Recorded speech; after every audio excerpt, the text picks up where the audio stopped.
Welcome back to the channel, guys. Today I have a brand new rod from Kistler here. This is the brand new release of the Dock Skipper rod. They've announced it on their Instagram channel. I think these are available for purchase now, but I got my hands on one early and we're going to get a chance to try this thing out today. I think this is going to be the ultimate rod for fishing up here in the Northeast. If you guys like to fish for smallmouth or like to fish docks or like to fish even for largemouth with little Senkos, that's what we're going to be talking about this rod doing today. I think this is going to be the ultimate rod. So today we're going to talk about what makes this rod so special, how I have it set up, the rig that we're going to be using here today, and then we're going to go out on the water and fish with this, give you my honest review while we're out there using this thing for the first time. So as I mentioned, this is the new Kistler Dock Skipper rod. This is one of their technique specific rods. They have two of them out right now. They have a jerkbait special and then they have the Dock Skipper rod. The Dock Skipper is going to be one that I use all the time. Like I said, we're going to use it for multiple applications. The number one, as the name implies, is going to be amazing for skipping docks. This thing is going to be perfect. I fish a ton of dock lakes up here. I fish Chautauqua, I fish Conneaut, I fish plenty of other lakes that have docks on it, and I skip a ton of docks. So this is going to make my life a lot easier. And a lot of times we don't skip docks like they do down on Gunnersville throwing 20-pound test in a jig. It can work and you do catch fish doing that, but we catch a lot more fish up here in the Northeast sometimes just skipping a Texas rig or wacky rig Senko around the docks. And that's very hard to do with a bait caster. Or if you just don't have the experience skipping yet, this is an awesome way to get started doing it. I practiced with a spinning rod for years and then I eventually stepped it up to a bait caster and learned how to do that. But I gained confidence on the action and the momentum and the actual how to skip a bait on a spinning rod, and then it translates a lot easier into a bait caster. So that's going to be perfect for doing that. The other thing this thing's going to be perfect for is bed fishing for smallmouth. We do that a ton up here as well. We have a lot of clear water. We have a lot of smallmouth. This will work for fishing open water smallmouth and doing other stuff like that as well. Maybe even a drop shot as well, fishing vertical. This would be an excellent rod to do that. This is a very versatile rod. Even though it's called a dock skipper, it can definitely do a bunch of things. So those are going to be the two things that I think about with this dock skipper. But my number one way that I'm going to fish this thing is going to be what we're going to do today with it. And it's going to be like skipping overhanging bushes or logs like you can see behind me here. We have a lot of logs in the water. We have a lot of overhanging bushes, and we have post-spawn largemouth bass. These things are going to be up there shallow, but they're not really in the mood to eat yet. So one way that I love to catch them this time of year is just on a Senko, and I Texas rig it or wacky rig it, and we're gonna skip it around these bushes here, and this rod is going to be perfect for that. So what is the Dock Skipper and what makes it so special? This rod is a 6'3". It's very short. It is a 6'3" light, medium, heavy with an extra fast tip. So it has a little bit of backbone to it. This rod is super light though, and it's very light in your hand to skip around and make accurate casts. And like I've talked about in some of my other videos on how to choose a fishing rod, the shorter the rod, the more accurate the cast you can make. You're not going to be able to cast very, very far with this bait. You're not going to be able to put an 1/8 ounce hair jig and whip this thing 100 yards. That's just not going to happen with this. Not that anyone can ever whip a hair jig 100 yards to begin with, but you're not going to be able to make a very far cast with this rod. But you're going to be able to make very accurate casts, and that's what this rod is made for. The extra fast tip also helps make very accurate casts, but it's also very sensitive, so you'll know when you have a bite. So this thing is going to be perfect for that, and the light, medium, heavy has that backbone you need to set the hook. So like I said, we're going to be skipping today. Works excellent for skipping docks, but bed fishing smallmouth, fishing vertical, a lot of times when we're fishing vertical, we're getting right under the trolling motor. So if you have a 7.3 drop shot rod, you have a little cumbersome ability to get it under the cone of the transducer that you're doing. But if you have this one, this is going to get you right where you need to be. It's a shorter rod. You can drop it right next to the trolling motor. More importantly, oftentimes when we're bed fishing for smallmouth, you can drop it right on their heads. We can get right up on these fish sometimes and they'll still bite. So a lot of times you guys see the guys doing the floggers up on the St. Lawrence River and looking at these fish and using ice rods. You could do the same thing with this rod right here. You could get a flogger and take this rod and go bed fish some smallmouth. You want to keep your rod close to the flogger so you can make accurate movements of your bait and make sure you catch that fish that you're looking at. Also, I have this paired up with a Kistler Series 1 spinning reel. This is a perfect spinning reel for this. It's a 2000 size, small, light combo. That's what I'm looking for. But the more important part of what I have on this setup is this lime green braid. This is Suffix 832.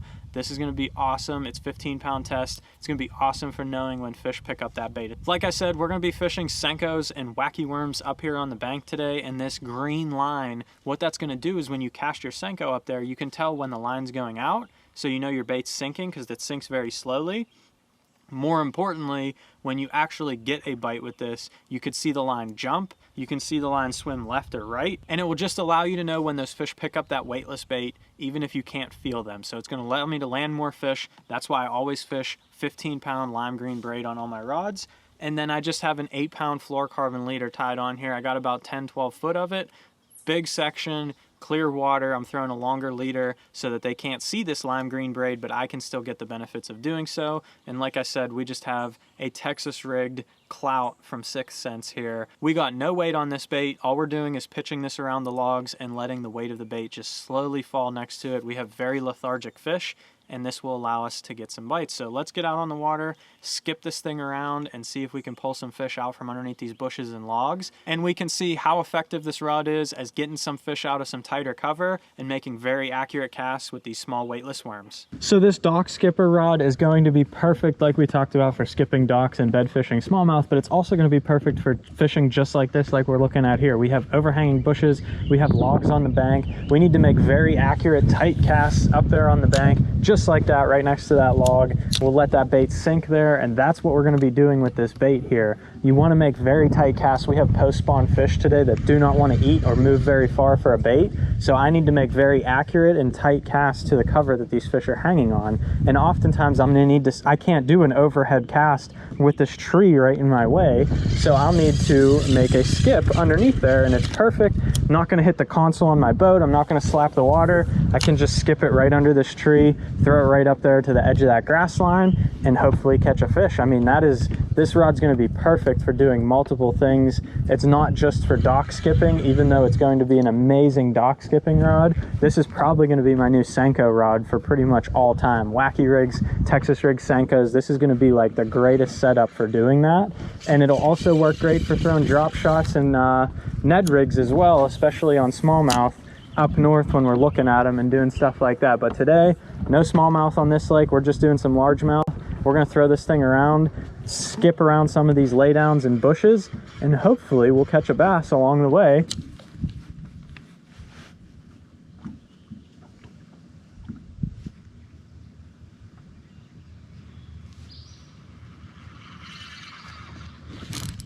There we go.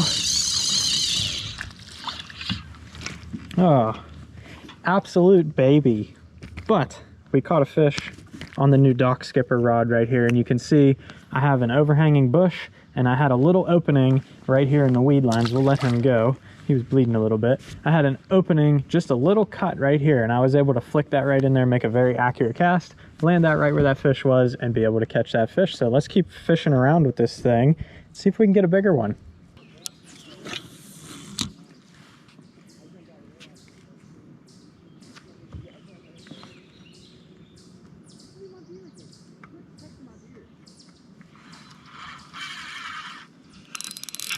There's one.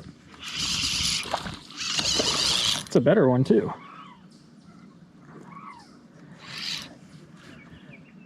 This rod actually has great backbone on this fish too. Flip him right up in here. Not a giant, but that's another one on the dock skipper there.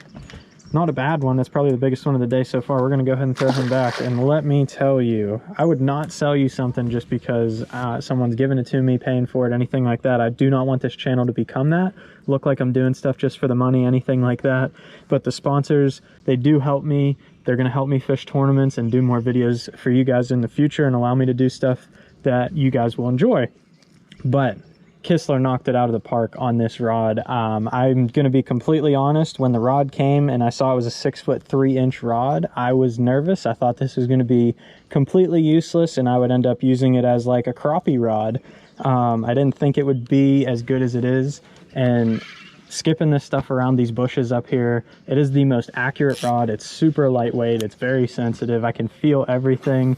I am extremely impressed with this rod. It is amazing for casting around this cover. I can just, a short little flick of the wrist, that thing lands right where I want it.